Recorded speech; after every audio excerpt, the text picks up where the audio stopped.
اللہ تبارک و تعالی نے ہمیں مسلمان پیدا کیا ہے تو ہمارا جو عقیدہ ہمیں سب سے زیادہ مضبوط اور طاقتور بنا دیتا ہے وہ عقیدہ توحید ہے۔ ہمارا یہ عقیدہ ہے کہ ہمارے حق میں ہمارے حال پہ جو بھی فیصلہ فرمائے گا وہ ہمارا رب ہی فرمائے گا۔ ہمارا یہ نظریہ ہے کہ ہماری زندگی ساری کی ساری ہمارے رب کے دست قدرت میں ہے۔ یہ وہ عقیدہ ہے جو انسان کو بہت ساری پریشانیوں سے، آزمائشوں سے، تکلیفوں سے محفوظ کر لیتا ہے۔ انسان طاقتور ہو جاتا ہے جب وہ سمجھتا ہے کہ سارا کچھ میرے رب کے دست قدرت میں ہے۔ پھر وہ کوئی تخریب نہیں کرتا، کوئی غلط رستہ اختیار نہیں کرتا، کوئی چور دروازہ اختیار نہیں کرتا، بلکہ وہ اپنے رب کی رضا پہ راضی رہنے کا عادی ہو جاتا ہے۔ اب اللہ تبارک و تعالیٰ نے ایک قانون بنایا ہے، اور قانون ہمیں رب کریم نے اس طرح سمجھایا ہے کہ یہ ضروری نہیں ہے کہ جو تم طلب کر رہے ہو یا جو تم چاہ رہے ہو وہی ہو، اور وہ ہو تو وہ تمہارے حق میں بہتر بھی ہو۔ چیز ہے جو انسان کے ذہنی سکون کے لیے، قلبی اطمینان کے لیے، دل کی ڈھارس کے لیے بہت ضروری ہے۔ کوئی ضروری ہے کہ جو ہم چاہ رہے ہوں وہ بالکل ٹھیک ہی ہو اور وہ ہمیں مل ہی جائے؟ یہ کوئی ضروری ہے؟ کبھی بھی اپنی زندگی میں اس طرح کی تڑپ نہ پیدا کریں، ورنہ آپ بے چین ہو جائیں گے۔ آپ کی زبان پر کئی شکوے آئیں گے، کئی شکایتیں آئیں گی، آپ بہت ساری جگہوں پہ نافرمانی والے جملے بول دیں گے معاذ اللہ۔ بس رب جو فیصلہ کرے اس پہ راضی رہنا سیکھیں۔ میں نے قرآن مجید کی آیت پڑھی ہے سورہ انبیاء میں سے، ذرا دیکھیے میرے رب کریم نے قانون کیا بیان کیا۔ فرما کل نفس ذائقۃ الموت، ہر جان نے موت کا ذائقہ چکھنا ہے۔ یہ پہلے یہ جملہ کہا اور اسی سے ملتا جلتا جملہ آخر میں کہا، اور درمیان میں کیا کہا؟ فرمایا کل نفس ذائقۃ الموت، ہر جان نے موت کا ذائقہ چکھنا ہے۔ وَنَبْلُوكُمْ بِالشَّرِّ وَالْخَيْرِ فِتْنَةً، فرمایا ہم تمہیں آزمائیں گے، بھلائی کے ذریعے بھی اور برائی کے ذریعے بھی ہم تمہیں آزمائیں گے۔ وَإِلَيْنَا تُرْجَعُونَ، اور تمہیں ہماری طرف ہی لوٹ کے آنا ہے۔ پہلے کہا ہر نفس نے موت کا ذائقہ چکھنا ہے، آخر میں فرمایا کہ تم ہماری طرف ہی لوٹ کے آؤ، اور بیچ میں کیا فرمایا؟ وَنَبْلُوكُمْ بِالشَّرِّ وَالْخَيْرِ فِتْنَةً، ہم تمہیں برائی کے ساتھ بھی آزمائیں گے، بھلائی کے ساتھ بھی آزمائیں گے، صحت دے کے بھی آزمائیں گے، بیماری دے کے بھی آزمائیں گے۔ نرا زوالی آزمائش نہیں ہوتا، عروج بھی آزمائش ہوتا ہے۔ نری بھوک کی آزمائش نہیں ہوتی، زیادہ پیسے بھی آزمائش ہوتے ہیں۔ انسان کے لیے صرف اس کا کمزور جسم ہی آزمائش نہیں ہوتا، اس کا طاقتور وجود بھی آزمائش ہوتا ہے۔ فرمایا ہم تمہیں آزمائیں گے، بس خیال رکھنا کہ وَإِلَيْنَا تُرْجَعُونَ، لوٹ کر تمہیں ہمارے پاس ہی آنا ہے۔ اور میرے نبی پاک صلی اللہ تعالی علیہ وآلہ وسلم ارشاد فرماتے ہیں رب جب کسی قوم سے محبت کرتا ہے تو انہیں آزمائش میں مبتلا کر دیتا ہے۔ پھر فرمایا اگر وہ اس پر صبر کریں، اللہ کی قضا پہ راضی رہیں، تو پھر اللہ بھی ان سے راضی ہو جاتا ہے، اور اگر وہ ناراضگی کا اظہار کریں کہ یہ مصیبت کیوں آئی تو پھر اللہ بھی ناراض ہو جاتا ہے۔ اللہ تبارک و تعالی ضرور آزمائے گا، خیر کے ساتھ بھی اور پریشانی کے ساتھ بھی۔ انسان پریشان اس وقت ہوتا ہے کہ جب وہ محنت کرتا ہے تو وہ کہتا ہے نتیجہ میری مرضی کا آنا چاہیے، یہ اس کا سب سے بڑا نقصان ہے۔ آپ رزلٹ کبھی اپنی مرضی کا نہ مانگیں، یہ دعویٰ ٹھیک نہیں۔ بہت سارے لوگوں کو جانتا ہوں جو کہتے ہیں میں بندہ بھی ٹھیک ہوں بھی دیانتدار، محنت بھی بڑی کرتا ہوں، توجہ بھی میری پوری ہے، پر پھر بھی معاملہ صحیح کیوں نہیں ہوتے؟ تو میں کہتا ہوں پہلی باتیں ساری ٹھیک تھیں، آخری والی غلط ہے۔ اس لیے کہ محنت آپ کریں ساری، پر بندے نے رہنا تو بندہ ہی ہے نا۔ ساری محنت کر کے آپ کبھی اس نقطے کو سمجھ جائیں نا کہ 950 سال نبیوں نے تبلیغ کی، ہزار سال انبیاء نے تبلیغ کی، انبیاء نے رب کے تربیت یافتہ لوگوں نے تبلیغ کی، 2 لوگوں نے کلمہ پڑھا، 4 لوگوں نے کلمہ پڑھا، لیکن میں آپ کو دیانتداری سے بتاتا ہوں کہ وہ کامیاب ہو کے گئے دنیا سے۔ انبیاء کامیاب ہوئے، کیوں؟ اس لیے کہ رب نے انہیں کہا تھا جا کے پیغام دینا ہے، یہ نہیں کہا تھا کہ بندوں کا بدلنا بھی ضروری ہے۔ ہمارے بچے پتہ کیا کرتے ہیں؟ وہ فٹافٹ نہ پریشان ہو جاتے ہیں۔ نبیوں کے ذمہ تبلیغ کرنا ہے، یہ ان کا ذمہ نہیں کہ لوگ ضروری کلمہ پڑھیں۔ ہدایت تو رب کریم کے دستے قدرت میں۔ انبیاء خلوص سے، للہیت سے جدوجہد کرتے رہے، لیکن انہوں نے یہ نہیں کہا کہ مالک اتنی محنت کی ہے بندے ٹھیک نہیں ہوتے، یہ نہیں کہا انہوں نے، اس لیے کہ جو ان کی ڈیوٹی تھی انہوں نے ڈیوٹی صحیح کی۔ ہم نے اپنی ڈیوٹی کرنی ہے۔ پریشان اس وقت ہوتے ہیں جب نتیجہ اپنی مرضی کا مانگتے ہیں۔ نتیجہ نہ اپنی مرضی کا مانگے، رزلٹ نہ اپنی مرضی کا مانگے۔ اور جناب پیر صاحب میں فلانا وظیفہ بھی پڑھتا ہوں، فلانا وظیفہ بھی پڑھتا ہوں، فلانا وظیفہ بھی پڑھتا ہوں، دل نہیں صاف ہوتا، تو میں نے کہا یہ تو اللہ نہیں کر رہا ہے۔ آپ ڈیوٹی کریں، آپ کام کریں جو آپ کے ذمے لگایا گیا ہے، اس میں وہ قضا نہ کریں آپ، باقی اللہ تعالیٰ کرم نوازی فرمائے گا۔ دیکھیں ایک بادشاہ تھا، اس کی سلطنت میں نا وہ قوم بنانا چاہتا تھا۔ ہمارے بادشاہ، ہمارے حکمران قومیں نہیں بناتے، لوگوں کو اپنے حق میں قائل کرتے ہیں۔ اس لیے کبھی بھی ہمارے ملک میں قومی سوچیں عام نہیں کی جاتی، ذاتی سوچیں عام کی جاتی ہیں، ملی باتیں نہیں کی جاتی، ذاتی باتیں کی جاتی ہیں۔ وہ چاہتا تھا کہ میری قوم بن جائے۔ اس کا ایک ہیرا سلطنت میں سے گم ہو گیا، تو اس نے اعلان کیا، اس نے کہا کہ جو بندہ ہیرا تلاش کر کے لائے گا اسے انعام دوں گا۔ ساری قوم نکل کھڑی ہوئی ہیرا تلاش کرنے پر، ادھر بھی لوگ گئے ادھر بھی لوگ گئے، خشکیوں میں، دریاؤں میں، جہاں جہاں جس کی پہنچ تھی، جنگلوں میں، وادیوں میں، گھروں میں، بستیوں میں لوگوں نے ڈھونڈا۔ ساری قوم ایک ہیرا تلاش کر رہی ہے۔ بالآخر سب لوگ جمع ہو گئے ایک میدان میں۔ ایک بندہ اوپر چڑھا بادشاہ کے پاس، وہ اونچی جگہ پہ کھڑا تھا۔ اس نے کہا جناب یہ ہیرا مل گیا ہے۔ اب جب ایک کو ہیرا مل گیا تو باقیوں کے چہرے اتر گئے کہ یہ کامیاب ہوا، ہم ناکام ہوئے۔ بادشاہ چونکہ ان کی تربیت کے لیے یہ کام کر رہا تھا، اس نے کہا تمہارا کیا خیال ہے کہ اس ہیرے کے بغیر میرا گزارا نہیں تھا؟ کہ تمہارا کیا خیال ہے کہ ہیرا میری سلطنت سے نکل گیا تو مجھے زوال آ جائے گا؟ اس نے کہا یہ تو ایک ہیرا ہے۔ اٹھا کے پھینکا، دیوار کے ساتھ لگا، ہیرا ٹوٹ گیا۔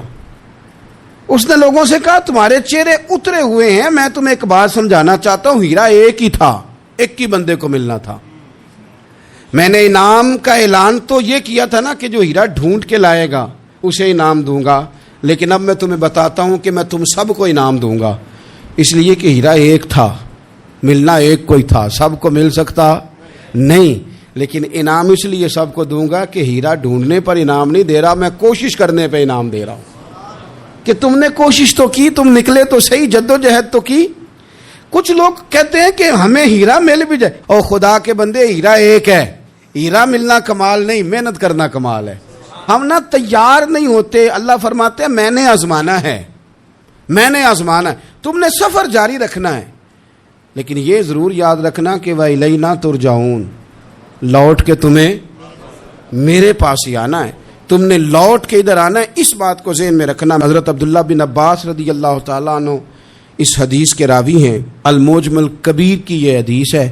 اللہ کے پیارے رسول صلی اللہ تعالیٰ علیہ وسلم ارشاد فرماتے ہیں کہ جس بندے کو 4 چیزیں مل گئی نا، اسے اللہ تعالیٰ نے دنیا اور آخرت کی بھلائیاں عطا فرما دی۔ 4 چیزیں جس شخص کو نصیب ہو گئی۔ یا رسول اللہ کون سی؟ حضور فرماتے ہیں جس کو شکر کرنے والا دل مل گیا، اور کریم محبوب فرماتے ہیں جسے اللہ تعالیٰ کا ذکر کرنے والی زبان مل گئی، اور حضور فرماتے ہیں جسے مصیبت پر صبر کرنے والا بدن مل گیا، اور جسے ایسی بیوی مل گئی جو نہ اس کے مال میں خیانت کرے گی نہ اس کی عزت میں خیانت کرے گی۔ جسے یہ 4 چیزیں مل گئیں وہ خوش نصیب ہے، دنیا بھی بن گئی، آخرت بھی بن گئی۔ کامیابی صبر آ جانے کا نام ہے، کامیابی شکر حاصل ہو جانے کا نام ہے، کامیابی میرے عزیز یاد رکھ لیں کہ انسان اللہ کے ذکر میں لگ جائے تو اس کا نام ہے کامیابی۔ ہم نے کس کو سمجھ لیا؟ اپنی زندگی میں ایک تو محنت کریں، نتیجہ اللہ پہ۔ دوسری بات، امیدیں ذرا چھوٹی وابستہ کریں، لمبی نہ بنائیں۔ ایک ہے منصوبہ سازی کرنا مستقبل کی، وہ غلط نہیں۔ میرے نبی پاک علیہ السلام کا فرمان کاش کبھی ہم سمجھ جائیں۔ حضور نے ایک دن صحابہ سے فرمایا تھا حیا کرو، کہا صحابہ سے، سمجھایا ہمیں، فرمایا حیا کرو۔ یا رسول اللہ کس بات سے؟ فرمایا وہ والا مال کماتے ہو جو کھا ہی نہیں سکتے، اور وہ والے مکانات بناتے ہو جن میں تم رہ ہی نہیں سکتے، اور ان چیزوں کا سوال کرتے ہو جن کی تمہیں ضرورت ہی نہیں۔ اتنے لمبے محلات، اتنا لمبا چوڑا مال، اتنا لمبا چوڑا پیسہ، اتنی لمبی امیدیں، اتنی لمبی داستانیں، انسان کمزور ہو جاتا ہے، ساری زندگی حساب کتاب میں بیت جاتی ہے۔ دیکھیں نا، حضور علیہ السلام نے فرمایا یہ جو غریب لوگ ہیں نا، یہ مالداروں سے 50,000 سال پہلے جنت میں داخل ہو جائیں گے۔ کیوں؟ اس لیے کہ جس کے بیگ زیادہ ہوتے ہیں نا، ایئرپورٹ پہ پھنس جاتا ہے، الجھ جاتا ہے۔ وہ کبھی ایک آیا، دوسرا نہیں آیا، تیسرا نہیں آیا، چوتھا نہیں آیا۔ اور جو ہینڈ کیری والے ہوتے ہیں نا، 2 جوڑے، وہ تو بس جناب سب سے پہلے وہی نکلتے ہیں، اور ان کی گاڑی بھی کسی رش میں نہیں الجھتی، گھر وقت پہ پہنچ جاتے ہیں، مال تھوڑا تو حساب بھی تھوڑا۔ تو ہم نا لمبی امیدوں کے چکر میں اس لیے پریشان ہے۔ رب کہتا ہے وَإِلَيْنَا تُرْجَعُونَ، تم نے اپنے گھر واپس آنا ہے، تم نے ادھر لوٹنا ہے، تم اتنے لمبے چوڑے معاملات کا شکار نہ ہو جانا۔ تیسری بات جس کو آپ ضرور سمجھیں گے اور اس پر آپ غور کریں گے، بندوں پر اعتماد کرنا چھوڑ دیں، اللہ پر اعتماد کریں۔ ایک اعتماد ہے اللہ کے نیک بندوں کا، دعاؤں کا اعتماد، نسبتوں کا اعتماد، اس کی بات نہیں کر رہا میں، دنیا داروں، سیٹھوں، نوابوں، جاگیرداروں پر اعتماد کی بات کر رہا ہوں۔ اعتماد خلق چھوڑ دیں، اعتماد خالق کریں۔ بندوں پر بھروسہ نہیں، بھروسہ اللہ کی ذات پر۔ جو بندہ رب کی ذات پر بھروسہ کرتا ہے مضبوط ہو جاتا ہے، طاقتور ہو جاتا ہے، کمزور نہیں پڑتا۔ یہ ضروری نہیں کہ آپ کے دوست مخلص نہیں تھے تو اس لیے آپ کا کام نہیں ہو سکا، یہ ضروری نہیں ہوتا۔ ہو سکتا ہے آپ کے دوست پورے مخلص ہوں، تعاون بھی پورا کرنے کو تیار ہوں، پر رب کریم کا ارادہ قدرتی نہ ہو کہ آپ کا کام ہو۔ کیا کر لیں گے آپ کے احباب، آپ کے دوست کیا کر لیں گے؟ اللہ کا ارادہ قدرتی نہیں۔ شاید اسی لیے کسی درویش نے کہا تھا کہ خوش نصیب وہ ہے جو اپنے نصیب پہ راضی ہے۔ وہ شاید زیادہ نصیب والا ہے جو اپنے نصیب پہ خوش ہو گیا۔ عزیز دوست، چیزوں کو سمجھ لیں اور اچھی طرح سے آپ سمجھ لیں کہ ہو سکتا ہے کہ آپ کے دوست آپ کو پورا کندھا دینا چاہ رہے تھے، وہ تیار تھے، پر اس وقت آپ کا نصیب ہی کچھ اور تھا۔ آپ ان خزانوں پر زیادہ توجہ کریں جو خزانے رب کے پاس ہیں۔ ہمیں اپنے تعلقات پر بڑا بھروسہ ہوتا ہے، ہمیں بڑا پتہ ہوتا ہے اتنے لوگوں سے میرا جرانہ ہے، فلانے سے میرے دوستی ہے۔ اور بھائی یہ سارے کام تب ہوں گے جب رب چاہے گا۔ بہترین ڈاکٹر کے پاس جا کے دوا کھا لے میرے عزیز، شفا تبھی ہوگی جب میرا اللہ چاہے گا۔ سارے ٹیسٹ کر لیے ہیں ڈاکٹر نے مریض کے، ساری رپورٹیں آ گئی ہیں، ہر چیز ٹھیک ہے، لیکن نہ وہ کھا پاتا ہے، نہ وہ سو پاتا ہے، نہ وہ چل پاتا ہے، نہ وہ ہنس پاتا ہے۔ اس نے پوری دنیا جہاں تک اس کی دوڑ تھی اس نے لگا لی، لیکن لازمی نتیجہ یہ نکلتا ہے کہ اسے کہنا پڑتا ہے کہ ہوگا وہی جو میرا رب چاہے گا۔ اس لیے جو خزانے میری جیب میں، آپ کی جیب میں ہیں، جو تعلقات ہمارے ہیں، ان تعلقات پر بھروسہ نہ کرو، بلکہ وہ خزانے جو اللہ کے پاس ہیں ان پر بھروسہ کریں، آپ مضبوط ہو جائیں گے۔ داتا گنج بخش علی اجویری قربان جائیں، گنج بخشے فیض عالم مظہر نور نا کی سارا پیر کامل اور کامل آرا رہنما۔ اس ملک کے وطن عزیز کا جو لوگ حسن ہے نا، ان میں بڑے بڑے تارے ہیں، پر اس وطن کا جو چاند ہے وہ داتا گنج بخش علی اجویری ہے۔ داتا صاحب چاند ہے میرے وطن کا۔ اس وطن میں جو چمکے گا وہ داتا علی اجویری سے فیض لے کے چمکے گا۔ یہ کمال ہے۔ وہ کہتے ہیں کہ علاقے میں قحط پڑ گیا تھا، گندم کا ایک دانہ لوگوں کو میسر نہیں تھا، بارش نہیں ہوئی، سالوں بیت گئے، لوگ بڑے پریشان تھے، بڑی آزمائش میں تھے۔ ہر بندہ تکلیف میں تھا. بازار میں لوگ آتے تھے تو سہمے سہمے سے، ڈرے ڈرے سے، پریشان پریشان سے. قحط ہے، آزمائش ہے، مجبوری ہے، جانور بھوکوں مر رہے ہیں. اللہ تبارک و تعالیٰ کی طرف سے لوگوں پر ایک آزمائش ہے، لوگ صبر کر رہے ہیں. کہتے ایک غلام بازار آیا تھیلا لے کے کچھ خریدنے. آیا بھی تو اٹکیلیاں کرتا، اور چیزیں خریدی تو ہنستے ہوئے، اور جانے لگا تو مسکراتے ہوئے. پریشانیوں میں، دکھوں میں کو بندہ اگر اس طرح ہنسے تو بعضوں کا طبیعت چڑ جاتی ہے کہ یار ہم پریشان ہیں، تجھے کس بات کی خوشیاں چڑھی ہوئی ہیں. کہتے ہیں لوگوں نے بازو تھام کے غصے سے کہا تو اتنا خوش کیوں ہے جب سارا شہر پریشان ہے، سارا ملک آزمائش میں ہے، تو اتنا کیوں ہنس رہا ہے. کہنے لگا تم ہوگے پریشان. میں جس کا غلام ہوں نا، میرا جو آقا ہے، اس نے اپنے برتن بڑے پہلے گندم سے بھر لیے تھے. میرے آقا کے بڑولے بھرے ہوئے ہیں، لہذا میں کسی پریشانی میں نہیں ہوں، خوش ہوں. داتا علی حجویری رحمۃ اللہ علیہ کمال کر گئے، سید حجویر مخدوم امم. داتا صاحب فرماتے ہیں اگر تیرا اور میرا رب کے خزانوں پر اتنا بھی یقین ہو جائے نا جتنا اس غلام کا اپنے آقا کے خزانے پہ ہے، تو پھر ہم ہر وقت رو کے نہ دکھائیں، پھر ہر وقت ہم غربتوں کے رونے نہ روئیں، پھر ہر وقت ہم یہ مایوسیوں کی کہانیاں نہ سنائیں. لوگ اگر کہیں کہ بڑے دکھ ہیں، بڑی آزمائش ہے، بڑی پریشانی ہے، دنیا بڑی تکلیف میں، بیماریاں آ گئیں، آفتیں آ گئیں، تو بندہ مومن ہنس کے کہتا ہے تم پریشان ہوگے، ہم تو جس رب کے ماننے والے ہیں اس کے خزانے بھرے ہوئے ہیں. اور ہمارا رب عطا کرتا ہے تو پھر اپنے کرم سے اس طرح عطا کرتا ہے کہ وَيَرْزُقْهُ مِنْ حَيْثُ لَا يَحْتَسِبُ. وہ کہتے ہیں میں اتنا دوں گا اور وہاں سے دوں گا کہ تجھے خبر بھی نہیں ہوگی، میں تجھے وہاں سے دوں گا کہ تو نے کبھی سوچا بھی نہیں ہوگا. آپ اگر چاہتے ہیں کہ زندگی سکون میں آ جائے، سکون میں، تو لوگوں کی جیبوں پہ نظر چھوڑ دیں، رب کے خزانوں پہ نگاہ جمائیں.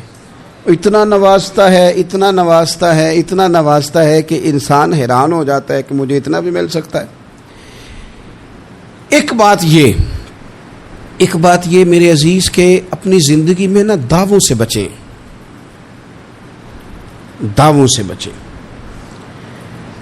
لفظوں اور عمل اور اٹھنے بیٹھنے، اس میں کسی بھی قسم کے تکبر سے اپنے آپ کو بچائیں. بندہ ہی اچھا لگتا ہے وہ اگر دعووں پہ اتر آتا ہے نا، کہانیوں پہ اتر آتا ہے، اور داستان سرائی پہ اتر آتا ہے، اور وہ لوگوں کو آئینے دکھانے شروع کر دیتا ہے، اور اسے تقوی کا ہیضہ ہو جاتا ہے، نیکی کا بخار چڑھ جاتا ہے، تو پھر بھی وہ پریشان ہو جاتا ہے. اس لیے کہ جب انسان پرہیزگاری کی اینک لگا لے تو اسے باقی سارے لوگ گناہگار نظر آتے ہیں. آپ اگر سکھ ہی رہنا چاہتے ہیں نا تو عاجزی اختیار کریں. کیوں کہ جب آپ عاجزی اختیار کریں گے تو آپ کو اللہ کی مخلوق اچھی لگنے لگ جائے گی. کیوں کہ آپ اپنے سے بھی کسی کو بہتر سمجھتے ہیں. جب تک آپ میں تکبر ہے، میں نے دیکھا ہے کہ لوگ تکبر کا شکار ہو جاتے ہیں، کسی کو جھوٹا، کسی کو بددیانت، کسی کو فراڈیا، کسی کو دھوکے باز، کسی کو ڈاکو، کسی کو چور، کسی کو غدار، کسی کو فلانا، کسی کو فلانا. اصل بات کیا ہے؟ اصل بات یہ ہے کہ اس شخص کے دماغ کے اندر تکبر کا سودا سما گیا، یہ کسی چکر میں پڑ گیا ہے، اس کو ہیضہ ہو گیا ہے پرہیزگاری کا. یہ سمجھنے لگے کہ جو میں سوچتا ہوں وہ صرف وہی ٹھیک ہے.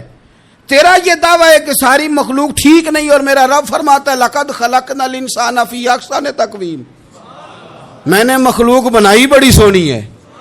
ہم نا جب یہاں آ جاتے ہیں نا، یہاں ایک شخص تھا جس کا نام تھا بلعم بن باورا. یہ بڑا مستجاب الدعوات تھا، جو دعا مانگتا تھا اللہ قبول فرما لیتا، پرہیزگار تھا. اسم اعظم اللہ نے اسے عطا کر دیا. حضرت موسیٰ علیہ السلام کے دور میں حضرت موسیٰ علیہ السلام نے جب اپنی قوم کو لے کے جبارین کے خلاف جہاد شروع کیا، نکلے تو اس طرف آنا تھا جس طرف یہ رہتا تھا. لوگ سارے اکٹھے ہو کے اس کے پاس آئے، آ کے کہنے لگے حضرت موسیٰ علیہ السلام آ رہے ہیں اپنی قوم کو لے کے حملہ کرنے کے لیے، تو دعا کر دے، معاذ اللہ نبی کے خلاف دعا کر دے، تو بد دعا کر دے تاکہ وہ آ نہ سکے، تیری دعائیں قبول ہوتی. پہلے تو کہنے لگا کہ کتنے بدبخت ہو، مجھے نبی کے خلاف بات کرنے اور دعا کرنے کا کہہ رہے ہو، معاذ اللہ، بدبخت ہو، دوڑ جاؤ. لیکن اللہ سے یہ توفیق مانگے کہ وہ انسان کا شعور سلامت رکھے. شعور سلامت. حضرت سلطان باؤ رحمۃ اللہ علیہ نے اپنے دور میں کہا تھا کہ ایمان سلامت ہر کوئی مانگتا ہے، عشق سلامت کوئی. وہ تو انہوں نے کہا تھا نا. اور آج کیا حال ہے کہ مال سلامت ہر کوئی مانگتا ہے تو ایمان سلامت کوئی. اب کہاں ایمان سے، اب تو مال سلامت مانگتے ہیں الا ماشاء اللہ. تو انہوں نے کہا تھا کہ ہمارے دور میں سارے ایمان کی سلامتی مانگتے ہیں اور میں عشق کی مانگتا ہوں. اور میں لوگوں کو کیا کہوں، میں تو یہی کہہ سکتا ہوں حضرت سلطان صاحب سے معافی لے کے کہ حضور ہنتے مال سلامت ہر کوئی منگتا ہے تھے ایمان سلامت کوئی. اب تو یہ حال ہو گیا. او بلم بن باورا غلط فہمی ہو گئی. پہلے تو لوگوں کو اس نے ڈانٹ دیا، لیکن جب لوگ دوبارہ آئے نا تو تحفے طائف لے کے آئے. لالچ میں آ گیا، پاگل ہو گیا، بیوقوف ہو گیا. ہرس ہوس یہ کہیں کا نہیں چھوڑتا انسان کو. لوگ نیک لوگوں سے بھی دینداری کا رشتہ نہیں بناتے، دنیا داری کا بنا لیتے. وہاں سے بھی مال ڈھونڈتے ہیں جہاں آ کے انہیں دنیا بھول جانی چاہیے تھی. مال آیا، دولت لے کے آئے لوگ، انہوں نے تحفے طائف دیے. وہ کہنے لگا ٹھیک ہے، پہلے ڈانٹ رہا تھا کہ نبی کے خلاف میں بد دعا کروں اور اب تیار ہو گیا معاذ اللہ. گدھے پہ بیٹھ کے یا گدی پہ بیٹھ کے جا رہا ہے کہ پہاڑ پہ چڑھ کے حضرت موسیٰ علیہ السلام اور ان کی قوم کے خلاف معاذ اللہ بد دعا کرتا ہوں. تو رستے میں جاتے ہوئے نا گدی نے منہ پھیر کے کہا کہ باز آ جا. گدی کہنے لگی تو مجھے آگے بھیجتا اور فرشتے مجھے پیچھے بھیج. باز آ جا. بڑے لوگ کانوں میں اذانیں پڑھتے ہیں کہ سیانا ہو جا، سیانا ہو جا، لیکن جب کسی پر بدبختی غالب آتی ہے تو پھر وہ سمجھدار ہونے کو تیار نہیں ہوتا. اللہ تعالیٰ اپنی خفیہ تدبیر سے ہمیں محفوظ فرمائے. اللہ تعالیٰ ہمارے حق میں جب بھی فیصلہ کرے تو رحمت والا کرے، کرم والا کرے، آسانی والا کرے. چڑھ گیا پہاڑ پہ، اور پہاڑ پہ چڑھ کے جب اس نے ہاتھ اٹھائے، وہ لوگ جو بد دعا کرانے والے تھے وہ ساتھ ہی تھے، تو اپنے منہ سے لفظ نکالتا ہے حضرت موسیٰ کے خلاف معاذ اللہ، لیکن وہ لفظ اپنی قوم کے خلاف نکلتے ہیں. وہ ان کے خلاف بد دعا کرنے چلا تھا، تو چونکہ ہر چیز اللہ کے دستے قدرت میں ہے نا، تو زبان سے نکالتا کچھ ہے، نکلتا کچھ اور ہے. پھر وہ وقت بھی آیا کہ زبان لٹک گئی، سینے پہ آ گئی، عذاب آ گیا اللہ کا، تباہ ہو گیا اپنی قوم سمیت.